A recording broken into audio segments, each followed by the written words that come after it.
super. Donc, ouais, le but d'aujourd'hui, ça va être assez simplement euh, de parler. Donc, j'avais prévu deux autres sujets. Enfin, deux autres sujets. Donc, ça continue sur le sujet de la finance. Donc, plusieurs choses. Tac. Donc, la dernière fois, on s'était arrêté sur.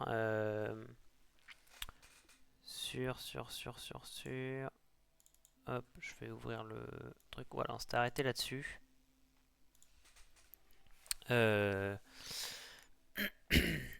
donc, globalement, sur un petit peu personnellement comment gérer mes dépenses. Et puis ensuite, les différents, je dirais, livrets. Différents livrets, différents comptes qu'on peut utiliser pour l'investissement. Voilà. Donc, bon, on ira voir le petit coco son site internet. Juste après, on se fera un petit. Bon, c'est quoi? Je vais aller le voir directement. On va se faire un petit URL scan. Bon, on se tape tac tac. Une captcha, je ne sais pas pourquoi. Ah si, je sais pourquoi. C'est parce que hop, on va se déco déjà, on va garder une meilleure. Ouais, on devrait avoir une meilleure performance.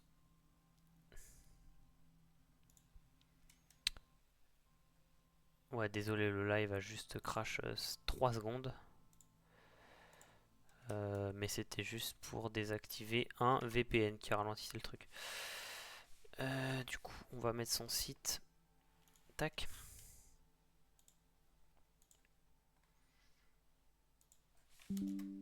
Ah oui, hop, il a mis un espace. My bad.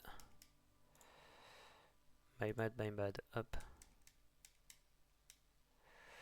Ouais, ok, ouais, c'est bon. Tout est bien qui finit bien. C'est my bad pour le truc. Ouais, on va juste refresh. Hop. Donc oui, je disais la dernière fois, on s'est arrêté sur ça. Et donc aujourd'hui, on va rentrer un petit peu plus dans les détails. Donc, ce qu'il faut savoir, c'est que sur comment on appelle ça? Hop, je vais juste aller sur un abus IPTV. Sur les comptes, donc, si je pouvais arrêter de bailler, ça ferait plaisir. Ouais, donc je disais, en fonction de vos comptes, il va y avoir deux gestions entre guillemets compte investissement. Il y aura deux gestions possibles généralement. Enfin, ça va être une petite parenthèse assez rapide, mais il y aura globalement deux gestions possibles, deux modes de gestion possibles. Donc le premier qui va être en gestion, je sais pas, pilotée, guidée, comme vous voulez. Et le deuxième qui va être en gestion libre. La différence entre les deux. Ok, bon, déjà Piki.com et Fake Metasite, bon, j'irai faire un petit tour sur le truc après. Donc, ouais. Gestion pilotée, gestion libre. La différence entre les deux, globalement, c'est que en gestion pilotée, on va vous proposer, je pense, dans la plupart des cas, trois modes différents de gestion. Donc, ça va être comment on appelle ça? Bref, j'ai plus les termes exacts, mais ça va être safe, quelque chose de safe. Ah si, bon, on va appeler ça peu risqué, Désolé, je ne mets pas les accents, je suis en QWERTY, j'ai fait l'effort pour premier, j'ai la flemme pour les autres. Donc peu risqué, moyen risque, hop, moyen risque. D'ailleurs, on va baisser un petit peu si on peut la taille des trucs. Ouais, c'est peut-être un peu trop petit, 14, ouais, ça rentrera mieux. Donc moyen risque, tac, et le dernier, on va l'appeler risqué, parce que très risqué, bon, j'ai envie de vous dire, ça dépend en fait ce que ça va être, mais ça faut regarder en fonction des banques globalement, mais le peu risqué, ils vont mettre un gros pourcentage de vos fonds dans du fonds euro. Donc des trucs, le fonds euro, ça peut être de la dette, enfin c'est globalement de la dette française, dette d'autres pays européens. Enfin c'est quelque chose qui entre guillemets rapporte peu en intérêt. On va être de l'ordre. Alors je sais pas ce qu'ils vont vous promettre, ce qu'ils vont vous dire en termes de performance, mais pour moi le peu risqué c'est déjà du livret. Enfin le livret pour moi c'est même pas du peu risqué, c'est du rien du tout. Mais le peu risqué, pour moi, ça va tourner entre 2-3%. Parce qu'on va dire en dessous du 2%, c'est plus de l'investissement, mais c'est de l'épargne. Euh, pour le moyen risque, on va être du coup entre 4, allez, 4 et 5%, parce que par an, hein, c'est par an du coup. Après ça, c'est plus ma vision des choses, hein. Il y a sûrement d'autres vont vous proposer 6, 6 et plus pour cent, donc voilà. Pour moi, le risqué, enfin ça c'est globalement un truc voilà, entre guillemets pas très risqué. Pour moi, le risqué ça va à 8% et plus, mais voilà. On reste sur quelque chose. Alors que la gestion libre, voilà, ça va être vous qui allez gérer en fait vos achats, donc selon votre stratégie, selon ce que vous allez considérer comme risqué, non risqué. Personnellement, ce que je choisis, donc là, c'est il n'y a pas d'intérêt entre guillemets de données. D'ailleurs, on peut aller voir ça. On va regarder Boursorama. Boursorama, en tout cas, je l'utilise personnellement. Pas que ça, mais c'est une des banques sur laquelle je suis. On va regarder gestion pilotée. Est-ce que il nous donne des choses donc bon après il y a ils vous disent zéro frais d'entrée etc. Le problème c'est qu'après bon euh, une fois que vous avez voilà globalement c'est que vos fonds sont gérés par Edmond Rothschild ou Sycomore. Euh, ah voilà. Donc vous voyez, bon, ok, j'ai été peut-être un petit peu trop, mais en défensif, donc ce que j'ai dit peu risqué, ils vous disent que entre guillemets sur 5 mandats conseillés par Edmond Rothschild en 2025, en 2024, bon, on va mettre sur 10 ans. Vous voyez, enfin entre 2024 et 2025, pas trop, mais depuis la création, on sait pas, mais on va mettre depuis 10 ans. Donc depuis 10 ans, sur le défensif, ils ont eu 14,69 de 79 pardon, de trucs. Si on divise par 10, ça fait une performance annuelle de 1,4, ce qui est, désolé pour le langage, mais ce qui est explosé au sol. Si on regarde le MSCI World, hop, on va se mettre sur Boursorama, hop, du MSCI. On va se mettre sur 10 ans. Sur 10 ans, on est passé de j'ai pas le prix du coup 197 à bon voilà il me dit plus 185%. Donc si vous voulez ça fait ça fait quand même une grosse différence. Bon ensuite en équilibré donc qui est peu risqué. Vous voyez encore là du coup sur 10 ans en 2024 ils ont eu une plutôt bonne performance mais sur 10 ans vous voyez qu'on est à 1,4. Là en équilibré on est à 2,7, c'est-à-dire même pas 3% alors qu'on est en équilibré. Voilà, après bon ils ont 4. Dynamique on est sur du 4%. Et offensif, bon, MDR, ça va pas... Désolé, et sachant que la dynamique réactif, bon là ils ont rajouté un plan, on sait pas trop pourquoi, mais... Bon là vous voyez celui-là il a fait 12%, ok.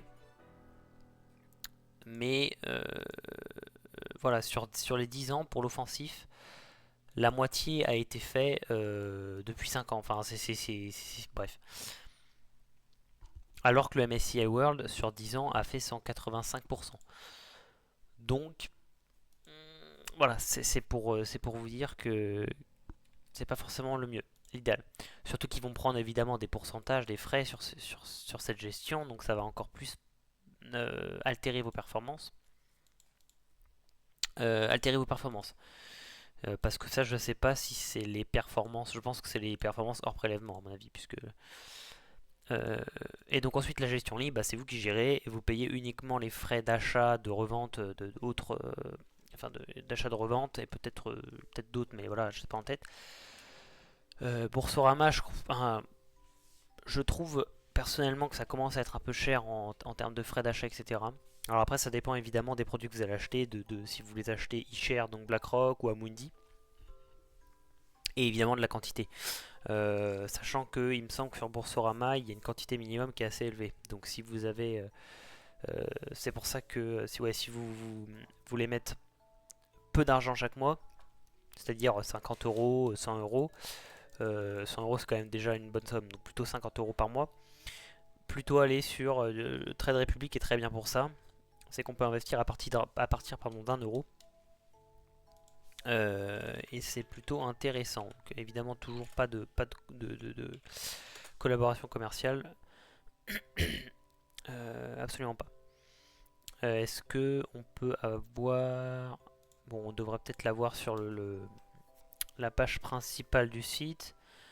Donc, aucun frais mensuel.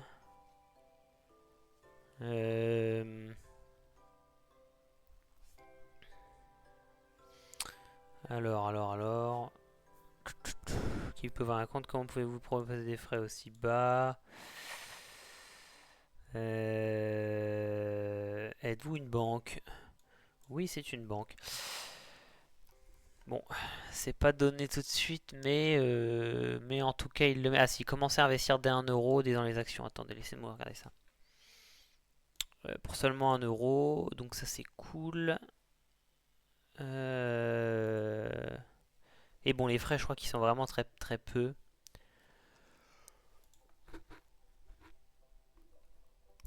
Donc si vous pouvez investir peu par mois, ça peut être bien de commencer sur Trade Republic. Surtout que maintenant, ils ont la possibilité d'avoir un PEA. Enfin, vu ils ont une succursale en France, donc un IBAN français, ce qui permet d'avoir donc PEA, je crois assurance vie peut-être. Et puis CTO, donc vous pouvez avoir tout sur la même plateforme, ce qui en plus facilite entre guillemets la gestion. Alors le petit reproche que j'ai sur Trade Republic, c'est l'interface qui d'un côté est très simpliste, mais le problème c'est que essayer de faire quelque chose de très simpliste avec comme ça de la finance, c'est que ça finit par être pas très propre. Je dirais les fiches produits, etc. sont plutôt correctes, mais ensuite quand on veut passer d'un compte à l'autre, etc. c'est pas hyper clair, mais bon, c'est ok, c'est assez jeune, donc évidemment ils vont sûrement potentiellement faire des modifications plus tard. Voilà, donc ça c'était pour les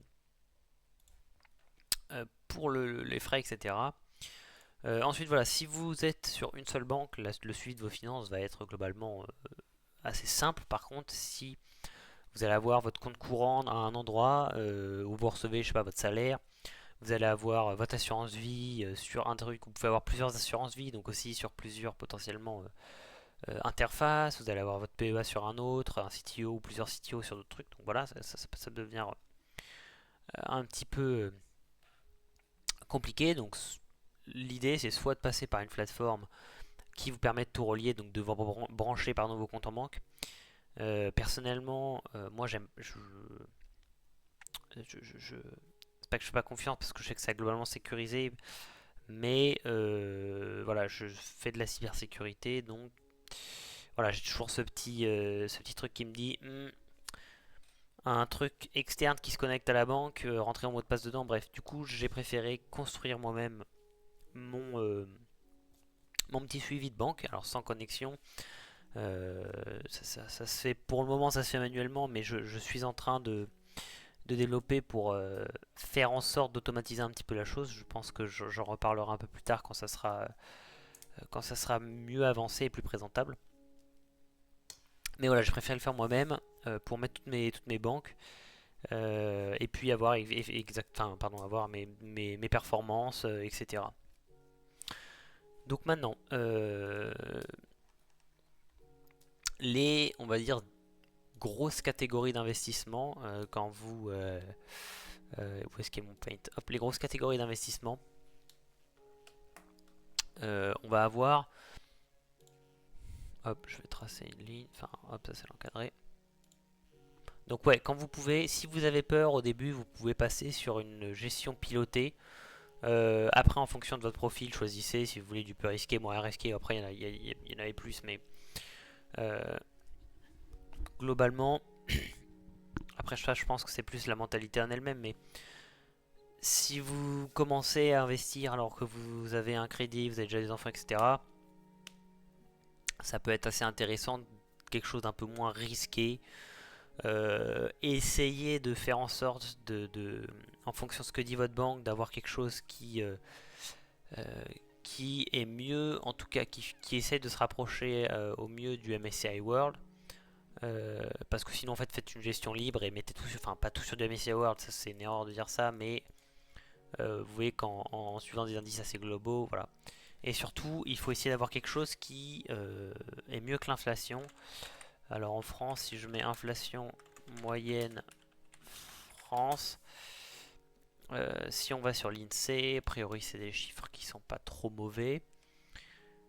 Euh, donc là, bon, 2000, on peut pas avoir un truc plus précis que ça.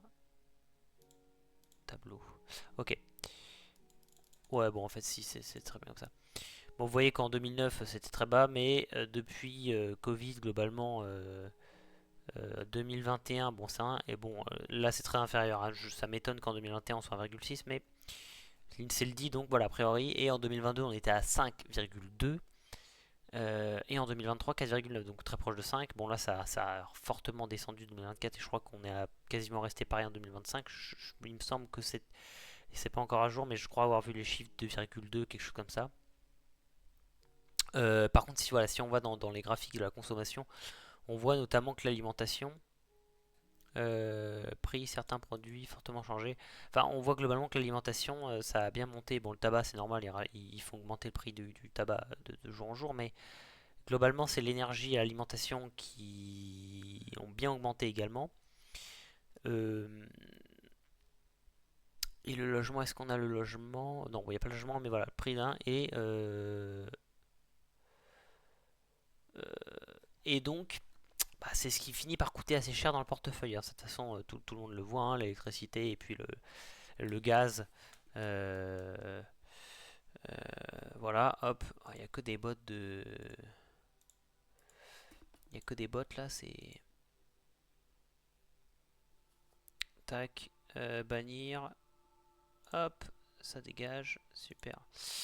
Euh, donc ouais, je disais, tac, et toi, c'est pareil. Tac, parfait. Euh, donc voilà, essayez de prendre quelque chose qui va dépasser l'inflation. Vous voyez qu'en 2024, le défensif était à 4,61. Comme on l'a vu ici, l'inflation était à 5, à 2000, ah non, 2024, bon, à 2. My bad. Euh, mais bon. Euh, En tout cas, pour éviter les sous de crise, essayez de prendre un truc. Mais vous voyez que ça sera, la performance était à 2%, quasiment 3%, on va dire, au-dessus des chiffres de l'INSEE de l'inflation. Mais bon, avec les frais, avec les frais en plus, ça peut peut-être descendre. Si c'est 2% de frais, je pense que ça fait un peu beaucoup. Mais si c'est 1% de frais, voilà, ça bouffe déjà 1% de performance. Donc vous vous rapprochez de l'inflation et pour le portefeuille, bon, c'est pas fou. Voilà.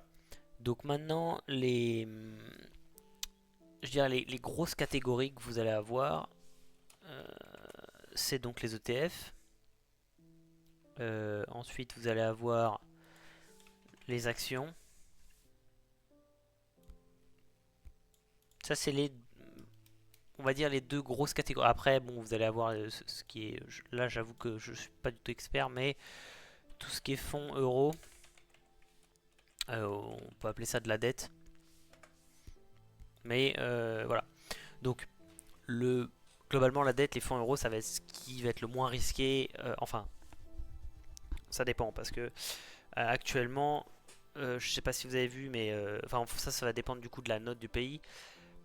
Mais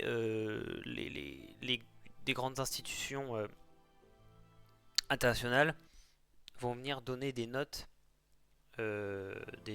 entre guillemets au pays sur leur capacité à rembourser leurs dettes. Donc je crois que ça, enfin il y a triple A, double A moins, enfin double A plus, je crois, double A moins, A et enfin A plus, etc. Enfin simple A comme on appelle.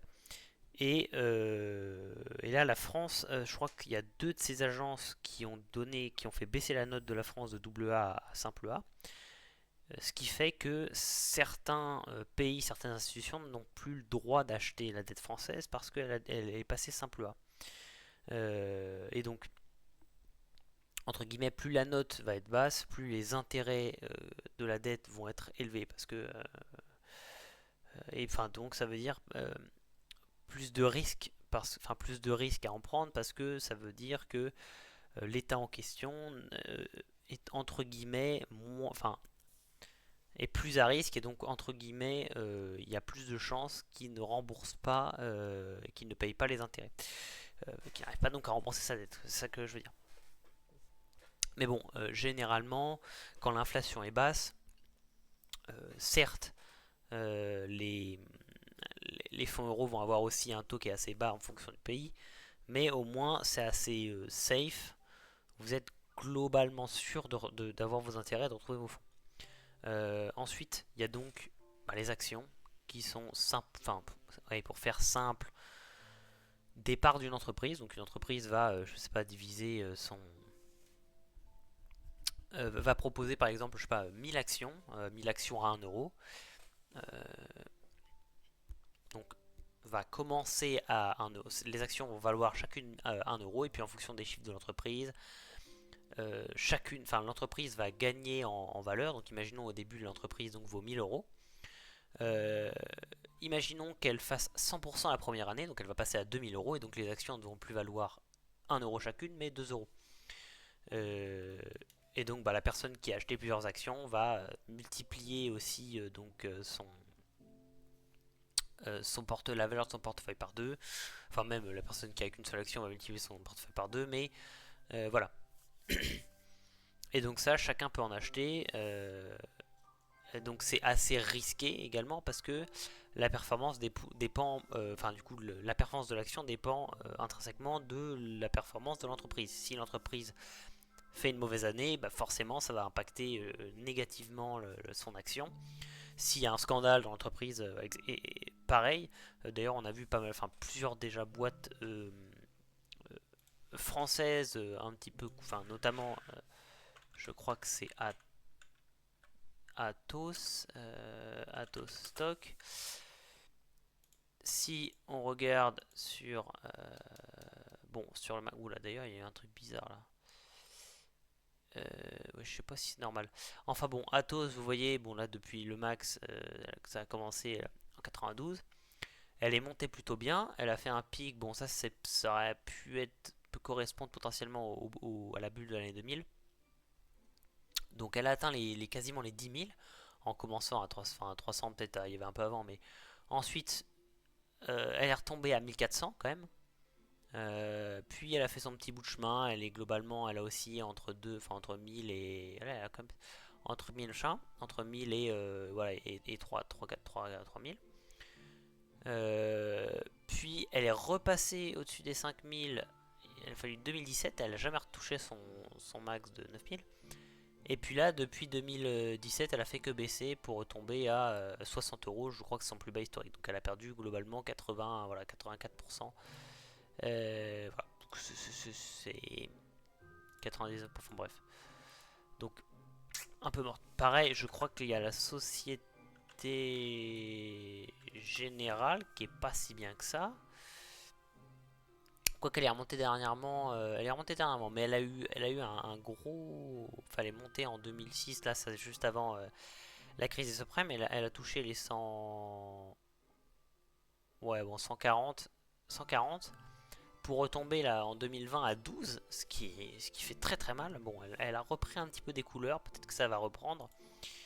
Mais voilà, donc c'est pour vous dire que en fonction des résultats d'une entreprise ou d'autres facteurs, ça peut vraiment crash en moins 99, un peu comme des crypto-monnaies. Donc c'est quand même assez risqué. Mais voilà, en fonction des entreprises, il y a un certain nombre d'entreprises qui depuis, je crois, une cinquantaine, enfin des vieilles entreprises depuis une cinquantaine d'années qui ont des résultats qui sont stables, corrects, donc qui arrivent à maintenir à bon prix. Après, évidemment, il y a aussi le fait quand une entreprise rentre en bourse, ça peut impacter son prix positivement, mais négativement aussi, parce qu'elle va être plus exposée, etc. Euh, et puis ensuite, on va voir les ETF. Bon, après, il y a les autres, hein. Il y a tout ce qui est euh, comment on appelle ça, les métaux rares, les ouais, enfin métaux rares, tout ce qui est aussi énergie fossile. Ça va être des catégories un peu à part, mais après on peut également investir sur ces choses-là via des ETF. Et donc les ETF, ce sont globalement des indices. Donc ça peut être par exemple un groupement de 10 actions ou de 40 actions comme c'est le cas pour bon, le CAC 40. Le CAC 40 c'est un indice, un indice qui suit, qui correspond aux 40 plus grosses CAC 40 stocks, aux 40 plus grosses 40 plus gros indices du CAC 40, donc des entreprises françaises. Donc vous voyez que depuis les années 90, il est passé de 1900 à aujourd'hui plus de 8000, ce qui est plutôt énorme. Voilà, il a quasiment, enfin il avait dépassé par exemple à la bulle internet les 6500. Avant qu'il redépasse les 6500, il a fallu 20 ans quand même, hein. Donc vous voyez que s'il y en a qui ont investi au top de l'année 2000, ça fait que depuis un an, enfin depuis 3 ans qu'ils sont contents et qu'ils reprennent de la performance. D'ailleurs, il peut très bien arriver la même chose, hein, et que ça se crache, que moi j'ai acheté sur ces dernières années, paf, que ça retombe à 3000 et que pendant 20 ans je n'ai pas là. Mais le fait d'investir sur plus d'entreprises, de former des indices de plusieurs entreprises, ça permet entre guillemets de diluer le risque parce que bah, s'il y a sur ces 40 entreprises, il y en a que une qui tombe, bah, l'indice lui il va pas tomber en performance tant que ça. Et donc il y a des indices qui sont de plus en plus larges entre guillemets. Bon, là après vous voyez qu'il y a le bon, là c'est le marché français, après il y a le marché américain qui est le SP500 qui regroupe donc les 500 plus gros indices. Bon, lui il est fat, hein. Il est fat, mais voilà. Donc le SP500 pareil donc là entre guillemets encore plus dilué, même si ça reste le marché américain, c'est 500 entreprises. Donc si dans un indice de 40 entreprises, il y en a une qui tombe, ça impacte un peu. Si dans un indice de 500 entreprises, il y en a une qui tombe un peu, enfin qui tombe, ça impacte encore moins. C'est mathématique. Et je crois, oui, bon après évidemment, je crois que les entreprises sortent, enfin certaines entreprises du SP500 sortent, en tout cas la moins performante sort, et puis quand il y en a une plus performante, elle rentre. Je sais plus exactement comment ça fonctionne, mais voilà. Et ensuite, on va voir les indices un peu plus globaux. Alors, ceux qui essayent de couvrir entre guillemets le monde entier. Donc, on a le fameux MSCI World, même si quand on va regarder, bon, j'avais le truc avant, même si quand on va regarder dans le MSCI World sa composition, euh, comme je l'avais montré, je crois, dans le précédent live, c'est 72,69% d'États-Unis. Donc, en fait, on appelle ça le world, donc le monde, mais le monde, c'est trois quarts des États-Unis. Bon, vous voyez qu'après, il y a un peu de Japon, un peu de Royaume-Uni, de Canada, Suisse, France, Allemagne, Australie, Pays-Bas, Espagne. Mais voilà. Mais bon, ça dilue. Le problème, c'est, enfin, imaginons qu'on prenait le SP500 et que dans le SP500, déjà, on va l'agrandir. On va l'agrandir et on va enlever un quart de ces entreprises et puis on va mettre un quart d'entreprises du monde entier. Donc ça va encore plus diluer entre guillemets le risque. Et puis dedans, bah voilà, on va voir un petit peu la répartition. Donc on a quand même 30% de technologie. Bon, en même temps, c'est ce qui performe le mieux. C'est ce qui performe le mieux ces dernières années, hein, évidemment, on l'a vu qu'avec Google, Microsoft, Nvidia, enfin en tout cas avec cette peut-être bulle de l'IA, on a 15% de services financiers qui, bon, sont généralement fonctionnent toujours bien, sauf en cas de crise majeure, mais globalement fonctionnent toujours bien. Quand même 10% industriel, biens de consommation, voilà. Et on a quand même un peu de services publics. Mais voilà. Donc ça regroupe un petit peu plus de choses. D'ailleurs, si on va dans... donc là, vous voyez, on va dans les indices, il y a pas mal d'indices. Et puis ensuite, on peut avoir des ETF qui vont donc répliquer ces indices. En tout cas, essayer de les suivre. Mais les proposer potentiellement moins cher. Parce que par exemple, on va voir le SP500. Le SP500 a une valeur donc actuelle de 6850,11. C'est en dollars ou en euros? Bon, on va dire euros parce que je suis en France. Mais si on va SP500 ETF Boursorama, et si on prend par exemple l'indice, donc l'ETF SP500 qui est censé suivre le cours de l'indice SP500 de Amundi, il n'est qu'à 60 euros, 60,74 € actuellement, euros unité. Donc il est beaucoup plus abordable. Parce que si on voulait acheter un SP500, voilà, ça vaut un petit rein et c'est quand même un petit peu relou. Donc là au moins on peut investir dedans sans devoir hypothéquer sa baraque. Si on... C'est sur combien d'années là? 10 ans? Bon, on va mettre 5 ans. Parce qu'il y avait 5 ans. Voilà, si on met 5 ans, globalement, bon là le truc c'est que le graphique, bon voilà, on va l'agrandir. Vous voyez que le graphique le suit, en tout cas essaie de le suivre au mieux. Bon là évidemment c'est pas les mêmes distances d'abscisse et d'ordonnées, mais on voit que globalement ça y ressemble. Normalement l'idée c'est de le suivre exactement par tout un tas de... évidemment par des calculs. Mais bon, il peut toujours y avoir des failles entre guillemets. Surtout que plus un indice est gros, et plus il va avoir je dirais, de facteurs qui vont l'impacter, plus ça va être difficile de suivre son cours, en tout cas de le répliquer. Mais voilà, ça va être les trois grosses catégories. D'ailleurs, je vais vous montrer si je mets fonds euro, fonds euro Boursorama. Et après, on va avoir aussi, bon, ça, je sais pas s'il y a un ETF Ester. ETF Ester.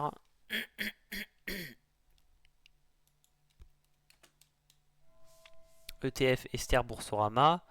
Donc qu'est-ce que l'Ester? Oui, l'Ester c'est le taux directeur de la Banque centrale donc, européenne.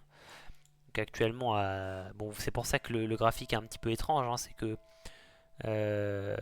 il est actuellement à quasiment 2%. Et vous voyez que pendant Covid, il était bien plus haut. Hein, on était plutôt vers du 3 à 4%. Et puis là, il recommence à baisser petit à petit parce que l'inflation est moins haute. Enfin, en tout cas, on veut baisser l'inflation. Et vous voyez que juste après Covid, ça s'est mis à exploser. D'ailleurs, je ne sais pas si les chiffres d'avant étaient corrects. Mais voilà. Et donc ensuite, on va avoir des fonds euros. Les fonds euros qui sont, pareil, vous voyez là, il est à 1,70. Donc ça correspond globalement au livret A. Même si... enfin, vous voyez, on a été sur des taux de 0,75, mais bref. Mais voilà, donc ça c'est des choses beaucoup moins volatiles entre guillemets. Vous voyez que surtout, enfin c'est entre guillemets contrôlé dans le sens où les taux ne bougent uniquement que si la banque centrale dit on bouge. Alors qu'une action, c'est pas parce que l'entreprise dit ah bah la valeur de mon action prend 1000 euros que ça va prendre 1000 euros. Non, c'est pas comme ça que ça fonctionne. Et donc il y a ces trois choses là, donc entre guillemets, vraiment entre gros guillemets, euh, en termes de volatilité et donc de risque, si on peut dire ça comme ça, le fonds euro est le moins risqué, donc numéro 1 en termes de risqué, l'ETF serait numéro 2 et l'action serait numéro 3. Mais encore une fois, ça va dépendre de plusieurs paramètres. C'est pas toujours le cas. Alors après, évidemment, il y a les actifs numériques, les fameuses crypto-monnaies dont tout le monde parle. Et là, bon, c'est un sujet qui se ressemble mais qui est assez différent. Alors oui, il y a des ETF crypto-monnaies. Donc là, dans ce cas-là, alors sur pas beaucoup de crypto-monnaies, mais dans ce cas-là, un ETF crypto-monnaie sera peut-être plus risqué qu'une action d'une grosse entreprise qui fait des chiffres stables ou en croissance depuis un certain nombre d'années. Mais voilà. Donc ça c'est vraiment les trois grosses catégories. Est-ce que j'avais un autre sujet à parler sur ce... Donc... Oui. Autre chose. Donc... deux autres sujets un petit peu intéressants également quand même à noter. C'est donc quand on parle d'un pourcentage, donc là par exemple 2-3%, 4-5, etc., c'est un intérêt.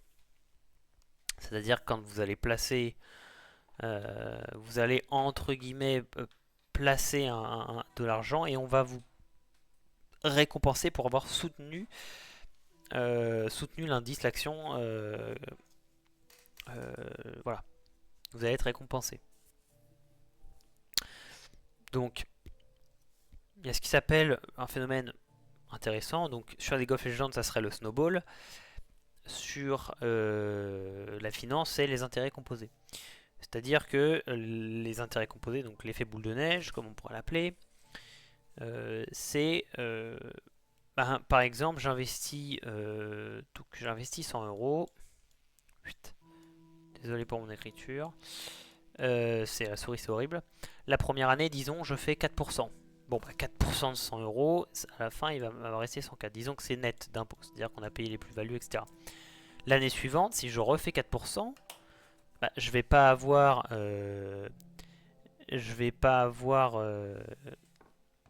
104, mais enfin, je vais pas récupérer 4 euros, mais je vais récupérer 4, bon, ça fait 4,16.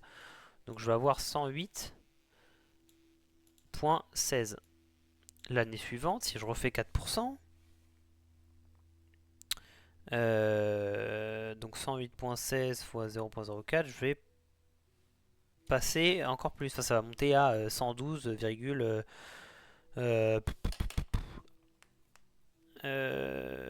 attendez, plus 108,16, ça va monter à 112,48. Enfin bref, je veux dire, ce que je veux dire par là, c'est que les intérêts, s'ils sont réinvestis dans le truc, dans le même indice, et ben ça va augmenter de plus en plus, de façon entre guillemets exponentielle. Pour rappel, la fonction exponentielle, attention super. Fonction exponentielle. Merde, exponentielle. 8. Voilà, c'est ça. C'est au début, ça met du temps à monter, et puis au bout d'un certain temps, ça finit par monter en flèche. Euh, Donc là, c'est l'intérêt composé parce que en fonction de où vous allez investir, dans quoi vous allez investir, parfois les intérêts vont être versés en fonds euros.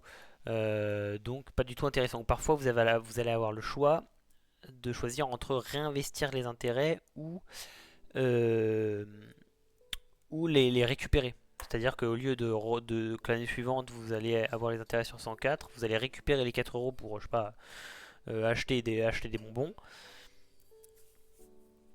Et les intérêts, vous les aurez que à nouveau sur 100 euros. Et d'ailleurs, ça peut être utilisé, c'est notamment utilisé dans le cas des dividendes. Donc des dividendes, c'est plutôt dans le cas des actions. Donc une dividende, c'est, pour faire vraiment très simple, c'est une récompense que une entreprise va donner aux personnes qui possèdent ces actions. Donc par exemple, une entreprise va dire, tiens, cette année, on a super bien marché, merci à vous les actionnaires. On va vous donner 3 euros par action. Donc le gars qui a une action, il va choper 3 euros. Donc imaginons l'action, elle est à 100 euros de base. À la fin de l'année, il va choper 103 euros sans avoir rien fait. Alors, 100 euros, pardon, il a payé son action 100 euros, 103 euros avec la dividende. Mais si en plus l'action elle a monté au cours de l'année, je ne sais pas, de 10%, et ben on va mettre 113. Il a pris au cours de l'année 110. Déjà, il a pris 10%, ce qui est une très très grosse performance, hein. Euh, bon, écoutez, on va faire quelque chose d'un peu, voilà, on va faire quelque chose de plus simple. Oh, ça fait une performance correcte de 105%. Et en plus, l'entreprise dit bon, bah, on va donner 5 euros par action. Hop, du coup, à la fin de l'année, on se retrouve avec 110. Mais là, on a le choix. Donc, soit l'année suivante, enfin, en fait, ça va dépendre de où vous achetez, mais soit l'année suivante, vous allez repartir avec vos 105, c'est-à-dire sans les dividendes. Les dividendes, vous les aurez récupérés pour vous, pour je sais pas, bah, vous achetez un paquet de gâteaux. Soit vous allez décider de tout réinvestir et donc de choper les intérêts, enfin en tout cas l'augmentation potentielle du cours sur ces 110. C'est-à-dire que si là ça refait un, si ça refait un 5% avec le 110, l'année suivante, vous aurez donc 115,5. Par contre, si vous aviez récupéré vos si vous aviez récupéré vos 5 euros, hop, s'il vous plaît, hop, voilà.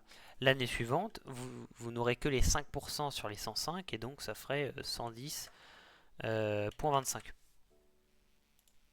Donc vous voyez déjà avec 100 euros, ce qui est une somme, ce qui n'est pas non plus une somme folle dans la finance. Déjà le fait de réinvestir vos 5 euros, ça vous ferait gagner 5,25 euros de plus l'année suivante. Alors que, enfin, surtout que ces 5 euros, vous n'en avez pas forcément besoin. Et donc si après on continue, là l'écart est que de 5,25 €, mais si on continue année par année, bah, ça va finir par devenir, l'écart devient de plus en plus grand. Et puis sur 10, 20 ans, 30 ans, et bah, ça peut faire des sommes assez intéressantes. D'ailleurs on peut le voir assez bien avec notamment Finari intérêt composé, voilà. Ça c'est pas trop mal, bon il y a quelques bugs sur l'application, mais voilà, par exemple on commence avec 0 de capital. Si on épargne 100 euros par mois sur 20 ans à les 5%, parce qu'on est, allez, on va mettre 6% parce que voilà, vous voyez que l'investissement on a mis 22 000, mais sur 20 ans on a quand même 20 143 d'intérêt. Alors c'est du brut, hein, mais c'est à dire que la somme a presque doublé avec seulement 100 euros par mois. Donc oui, sur 20 ans on aura 20 000, 24 000, mais on aura chopé 20 000 d'intérêt. Ce qui est quand même assez intéressant, alors que si vous aviez chaque année récupéré vos 6 euros, vous ne serez qu'à bah, du coup 24 000. 20 000 d'écart, ce qui est quand même assez énorme. Et pour une carrière complète, globalement, voilà ce qu'on donne. Donc à la fin de votre carrière, vous aurez été à 48 000 si vous n'avez pas réinvesti vos intérêts. Si vous les aviez réinvestis, vous aurez eu 137 000 de plus, ce qui est monstrueux. Donc voilà, vous voyez que là ça commence à faire entre guillemets la courbe exponentielle. On retrouve un petit peu ce schéma là. Voilà, c'est à peu près tout pour ce petit live, 46 minutes.